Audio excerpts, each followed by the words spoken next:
John Basilone. And he got the Navy Crosses because they quit letting people get the Medal of Honor twice. Marines are always tougher. Yes, sir. I see you got the Congressional Medal of Honor here. What does it truly mean to be brutal? Is it the strength to destroy an enemy, or the courage to sacrifice everything for the man next to you?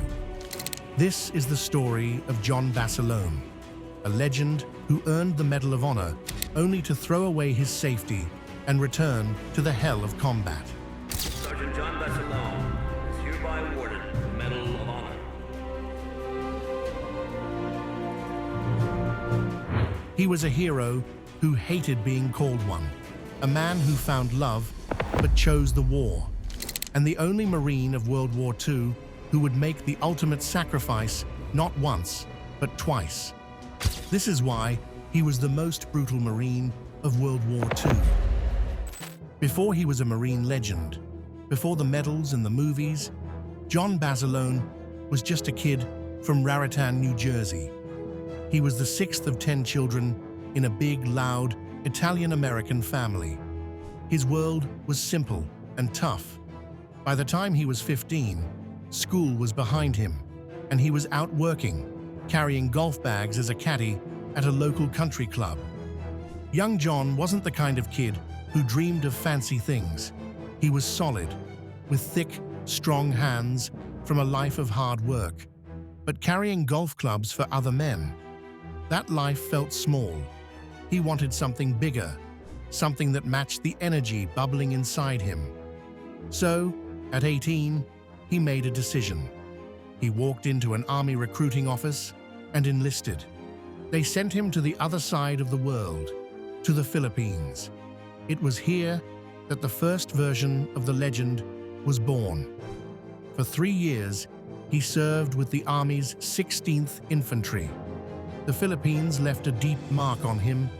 He loved the people and the place, and it was here he earned the nickname that would stick with him for life, Manila John. He also discovered a raw talent, fighting. He became the champion boxer of his regiment, learning to channel his strength and toughness into a disciplined, brutal sport. When his army enlistment was up, he went back home to Raritan. But after the adventure in the Philippines, life in a small town felt quiet, flat. He tried to settle down, even getting a good steady job as a truck driver. But he was bored. He missed the structure, the camaraderie, the purpose of military life. He would sit and think about his time overseas, and he knew that a bigger storm was gathering in the world. He felt a pull to get back into the fight, but this time, the army wouldn't be enough. He wanted to be with the best of the best. In 1940, with war clouds darkening, John Basilone walked into a new recruiting office. This time, he didn't choose the army. He chose the United States Marine Corps. He wasn't a legend yet. He was just a new Marine, a tough kid from New Jersey with a nickname from his past. But the Marines would take that raw material, the strength of a caddy, the discipline of an army soldier, the heart of a champion boxer, and forge him into something the world had never seen. Manila John was home, and he was ready for war. To understand what John Basilone did, you first have to understand where he was. By October 1942, the war in the Pacific was balanced on a knife's edge. The Marines had captured a critical airfield on a jungle-covered island called Guadalcanal. They named it Henderson Field. It was the key to controlling the entire region, and the Japanese were determined to take it back. The Marines holding the line were exhausted. They were sick with dysentery and malaria, living on thin rations and constantly shelled by the enemy. The jungle was a hot, sticky, miserable place, and John Basilone was right in the middle of it. He was a sergeant now, in charge of 2 sections of heavy machine guns. He was in charge of a crucial part of the defense line protecting the airfield. On the night of October 24th, the sky opened up. Torrential rain fell, turning the ground into thick mud. Then, the jungle came alive. Not with animals, but with the sounds of thousands of Japanese soldiers launching a massive, desperate attack. They came wave after wave, screaming and charging right at the sector defended by Basilone and his men. The noise was deafening. The roar of machine guns, the crack of rifles, the explosions of grenades, and the screams of men. Basilone's guns were the only thing standing between the enemy and a complete breakthrough. The barrels of his machine guns grew so hot from continuous firing that they glowed red in the darkness. When a gun jammed, a death sentence in the middle of an attack, Basilone was there. He would crawl from position to position through the mud and crossfire, his hands burning as he frantically repaired the jammed mechanisms under the light of enemy flares.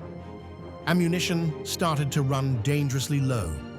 The supply point was hundreds of yards away, through a gauntlet of enemy fire. But without bullets, the guns were useless.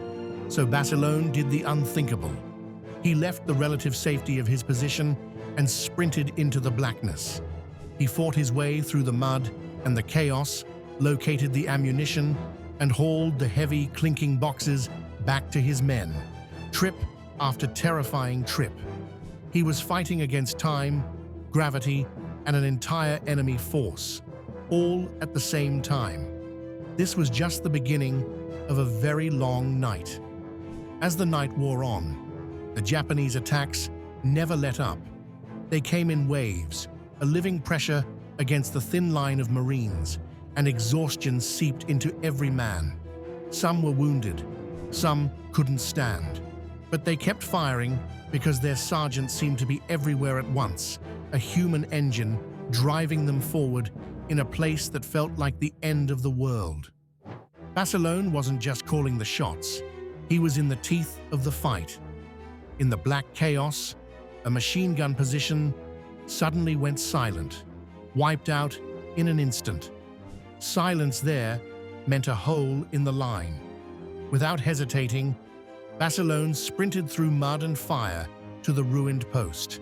Alone, he lifted the heavy gun and its tripod, a weapon weighing over 90 pounds, hauled it to a new angle and set it up himself. He slammed the mount down, fed the belts, and began firing like a one-man fortress, cutting down attackers who surged forward. When that gun choked on dirt and heat, he switched weapons the way others would change gloves. His pistols spat into the dark. When enemies closed and the night became hand-to-hand, he fought with a machete, swinging and stabbing in a brutal close-quarters dance. This wasn't polished heroism, it was grim and immediate, a man doing what had to be done. For 48 hours, there were no real breaks, no proper sleep, little food. His hands blistered and bled where they gripped searing metal. His legs moved with force and training. Still, he kept moving among his men, clearing jams with stained fingers, shouting directions, and handing out belts of ammunition like lifelines. He steadied them. He kept the guns talking. By dawn on October 26th, the field in front of his posts was a ledger of losses. Hundreds of enemy soldiers lay where they had fallen. The regiment that charged his sector had been mauled by sustained fire and stubborn defense. Officers who walked the line afterwards found a figure stooped with fatigue and smeared with mud, John Basilone. The guns were quiet now, their barrels cooling. The storm had passed. They later credited Basilone with personally killing 38 enemy soldiers, though in the fog of battle, the true number is impossible to pin down. Numbers matter less than the fact that his actions closed a gap, saved a flank, and bought time for men who might otherwise have been swept away. In mud and darkness, he became the kind of anchor troops cling to when everything else is breaking. When commanders and reporters came through, they found not a polished hero, but a tired Marine, who had refused to let the line fall. They called him Manila John before that night. Afterwards, he carried a name the Corps does not hand out lightly: Legend. For the courage and grit he showed, the nation would later award its highest honor. John Basilone came home a legend. The story of Manila John and his machine guns on Guadalcanal was front-page news across America. In a war that felt far away, the country needed a hero they could see and touch, and they found one in the tough, humble Marine from New Jersey. But the hero's welcome he received was a world away from the one he had left in the Pacific, and it would create a conflict within him that was almost as fierce as the battle for Henderson Field. His return to the United States in the spring of 1943 was something out of a movie. His hometown of Raritan, New Jersey, threw a parade that is still talked about today. Bands played, confetti flew, and thousands of people, neighbors, friends, and strangers alike, lined the streets, waving flags and cheering themselves hoarse for their local boy who had done the impossible. He was a symbol of hope. But if you look at the photos from that day, you can sometimes see a look in Basilone's eyes that isn't quite a smile. It's the look of a man who knows he is being celebrated for something terrible, for an act of survival that cost other men their lives. The ceremonies kept coming. He was awarded the Medal of Honor by President Franklin D. Roosevelt in a grand ceremony in Washington, D.C. The citation was read aloud, detailing his incredible bravery. But for a man of action, the real work was just beginning. The government gave him a new mission. Instead of fighting on the front lines, he would fight on the home front. He was sent on a war bond tour. His job was simple: travel the country, tell his story, and convince everyday Americans to buy war bonds to fund the fight. He was incredibly good at it. With his quiet, straightforward manner, he was the picture of American courage. People connected with his authenticity. He wasn't a polished speaker. He was a Marine who had been there. He helped raise millions of dollars, money that was desperately needed to build ships, planes, and tanks. By any measure, he was vitally serving his country. But for Basilone, something felt deeply wrong. While his brothers in arms were still fighting and dying in the brutal island campaigns of the Pacific, he was living in nice hotels, eating good food, and shaking hands.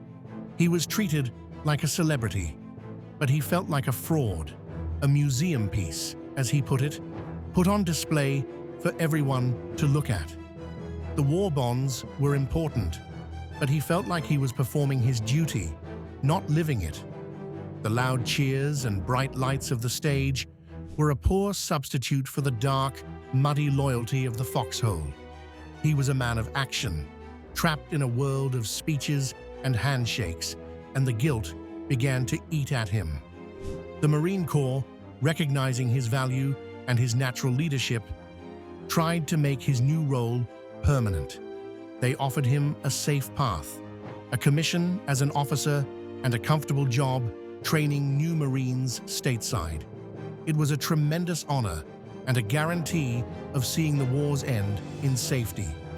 But Basilone turned it down flat. He famously insisted, "I'm a plain soldier, and I want to stay one." He wasn't being rude or ungrateful. His heart was simply elsewhere, with the Marines still in the trenches. He believed his real duty wasn't to be a symbol back home, but to be a leader beside his men. The bond tour felt like a distraction from his true purpose. He started asking, then pleading, to be sent back to the war. He didn't want a desk job or a title.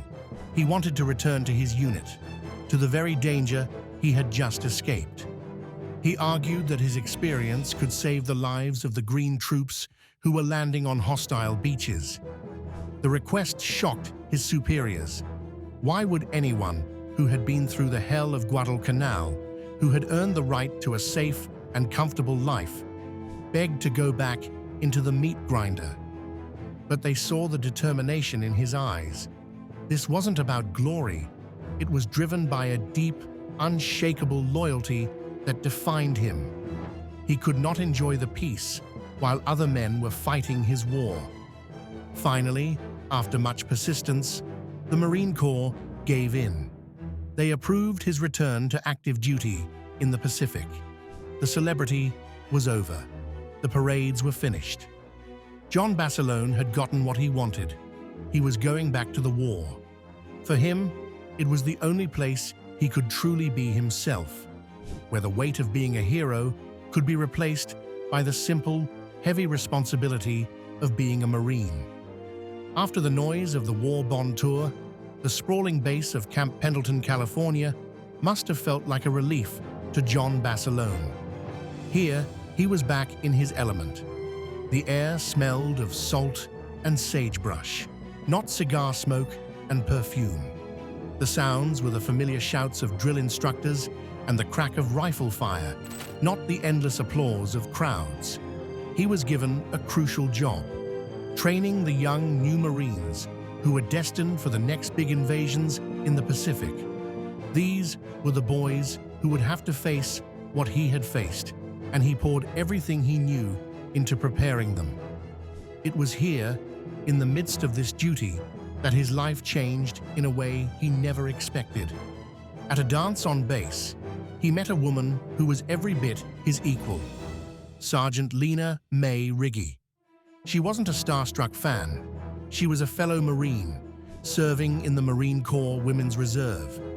Lena was tough, intelligent, and she wasn't impressed by his fame. In fact, the story goes that when the war hero Manila John first asked her to dance, she turned him down flat. For a man used to adoration, this was a shock, but it was also a challenge. He wasn't a medal to her, he was just another Marine. That realness was the foundation for something true. Their relationship wasn't a whirlwind of headlines, it was a quiet, steady connection built on shared understanding. They both knew the life, the discipline, and the unspoken fears that came with the uniform. In Lena, Basilone found a safe harbor.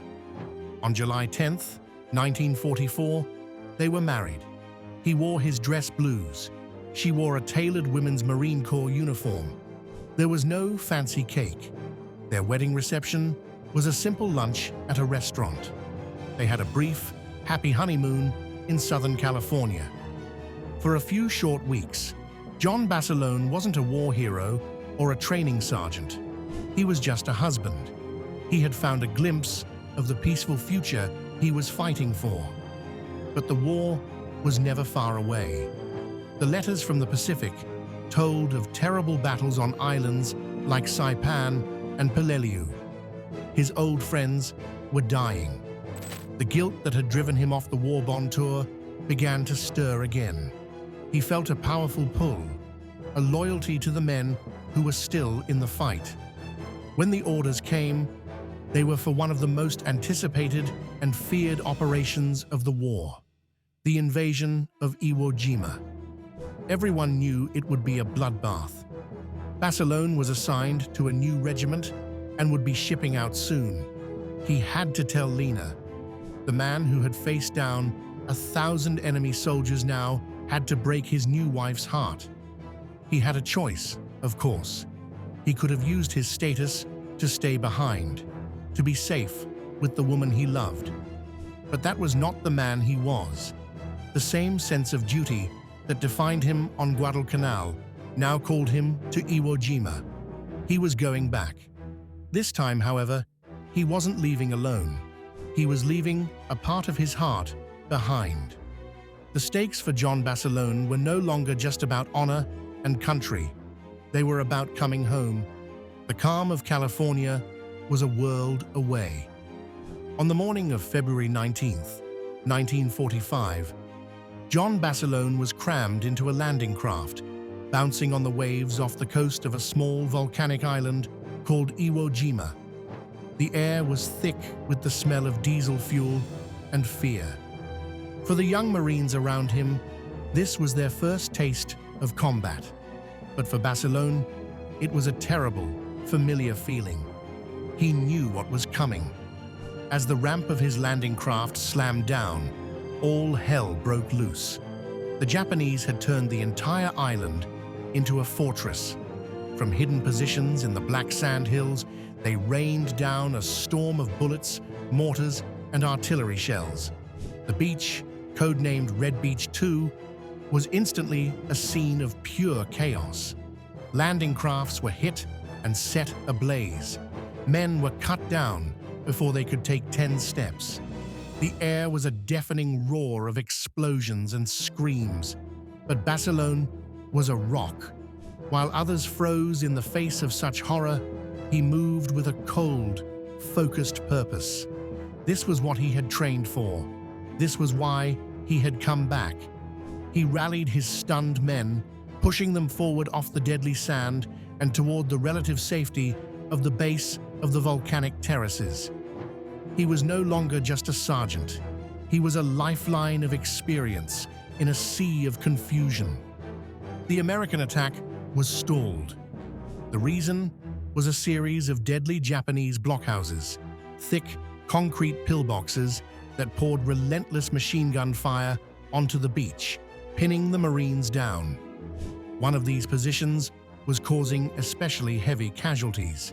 Seeing this, Basilone knew what he had to do. Alone, he began to work his way toward the fortified enemy position. He moved inch by inch, crawling through the crossfire. Using grenades and his rifle, he single-handedly attacked the blockhouse, silencing the guns inside and saving countless lives. But the day's work was far from over. A few hours later, he saw another crisis unfolding. An American tank had become trapped in the soft, volcanic sand, a perfect target for Japanese gunners. The tank's crew was trapped inside, and enemy fire was intensifying. Without hesitation, Basilone sprinted into the open, completely exposed. He ran right up to the tank, ignoring the bullets kicking up sand around his feet. He directed the driver, guiding the massive vehicle out of the trap and onto solid ground, saving the crew and getting a vital weapon back into the fight. He was a whirlwind of courage, a force of nature on a beach that represented man-made hell. He seemed unstoppable. But on Iwo Jima, death came from everywhere at once. Later that afternoon, Basilone was moving along a narrow path, still leading his men, still pushing forward. Without warning, a Japanese mortar shell landed right in the midst of them. The explosion was instant and brutal. John Basilone, the hero of Guadalcanal, the man who had chosen to return to his men, was killed by shrapnel. He died on the black sands of Iwo Jima on the very first day of the battle. The news spread through the ranks like a dark shadow. The legend was gone. The Marine who had survived the nightmare of Guadalcanal had fallen on a different island, but for the exact same reason he had always fought, for the men beside him.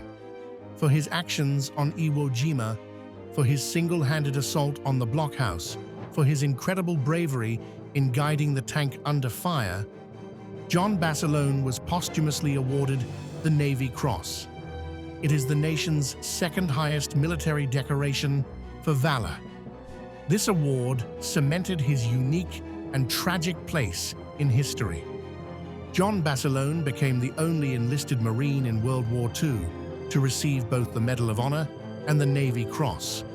The first was for his defiant stand to protect his men on Guadalcanal.